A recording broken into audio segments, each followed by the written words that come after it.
As the most popular Halloween unit in the game, it only makes sense that Karten would eventually receive a Neo Vision form. In contrast, his partner Godria didn't even make the rankings, if anyone even remembers the two are associated. So with that in mind, Neo Vision Spooky Rizer when?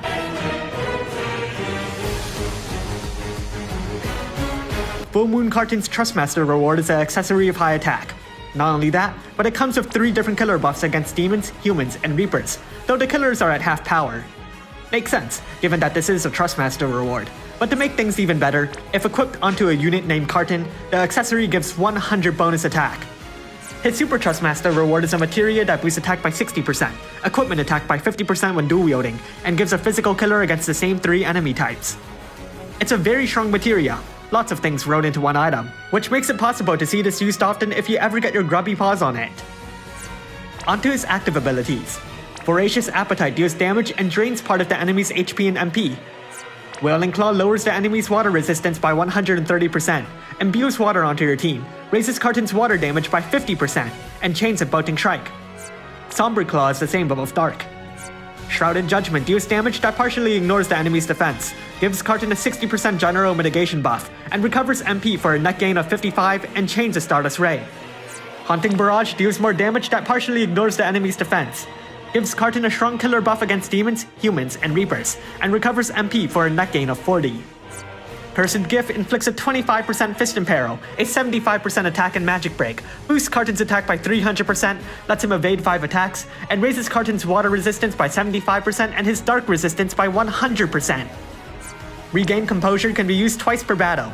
It fully restores Karten's HP, recovers half his MP, gives him a 70% physical mitigation buff, cures any breaks on him, and gives him resistance to said breaks as well. Passives.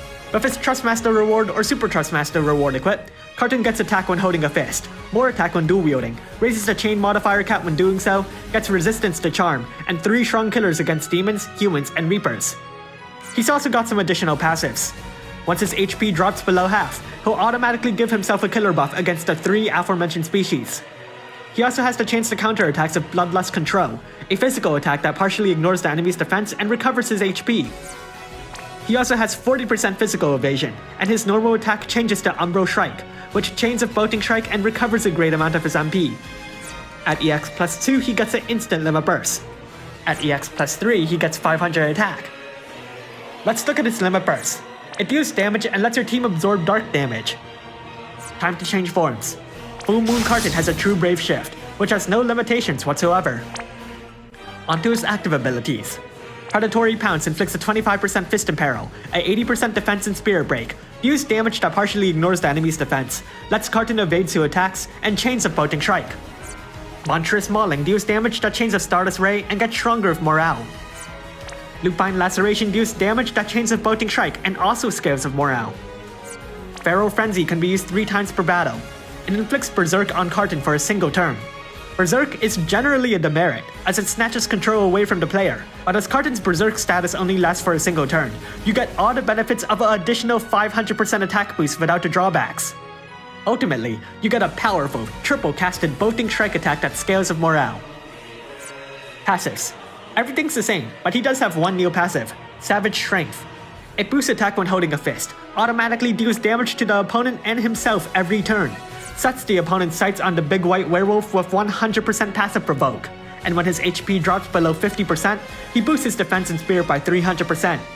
And when his HP drops below 85%, he raises his elemental resistance by 50%. Let's look at his limit burst. It deals damage and raises the damage modifiers of his physical attacks. Let's rank Brave abilities. I'd prioritize Cursed Precursor for strengthened effects, Feral Frenzy to raise the effects of Berserk, and Haunting Barrage for stronger killers. Time to make a damage rotation. I'll be using him as a dark damage dealer. On turn 1, cast Cursed Gift, Somber Claw, and Haunting Barrage. On turns 2 to 5, triple cast Predatory Pounce. Then repeat the rotation from there. Of course, in actual fights, things shouldn't be as straightforward. Make sure to use Feral Frenzy on strong turns. Incorporate his Brave Shift's limit burst as soon as it's ready to get that physical damage modifier buff. And if you're in Clash of Wills, bring in Lupine Laceration to make use of that morale scaling. So, EX2. At EX plus 2, Full Moon Karten gets an instant limit burst. This can be pretty helpful in different scenarios. His base limit burst would be kind of ordinary if it weren't for that dark absorption, and his second limit burst brings in a damage modifier buff for physical attacks. Considering that Karten's limit burst gain is incredibly reliant on external factors for help, you may definitely want to consider getting him to EX plus 2 if you plan to use him often. At EX plus 3, Karten gets 500 attack. This is just 500 attack, which is great, but it's also EX plus 3, so it's expensive. So how good is Full Moon Karten? As a water or dark damage dealer, Karten has the great misfortune to be compared to two of the strongest units in the game. And he's not really stronger than either of them, unless you throw him into Clash of Wills of high morale. He's also not stronger than Lara Croft, which, well, at least I'm happy about that.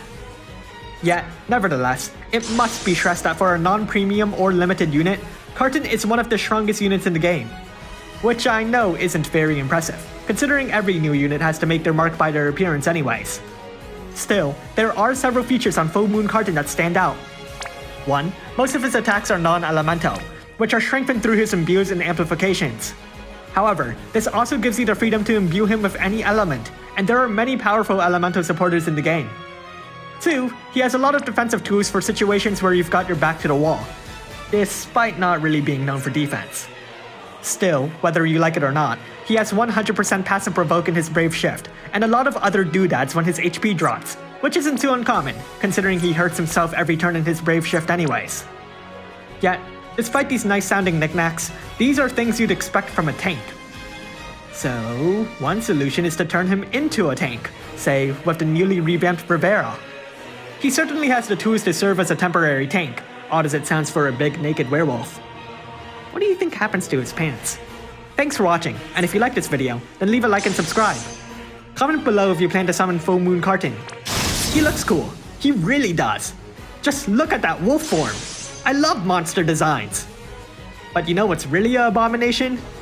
My lapis count.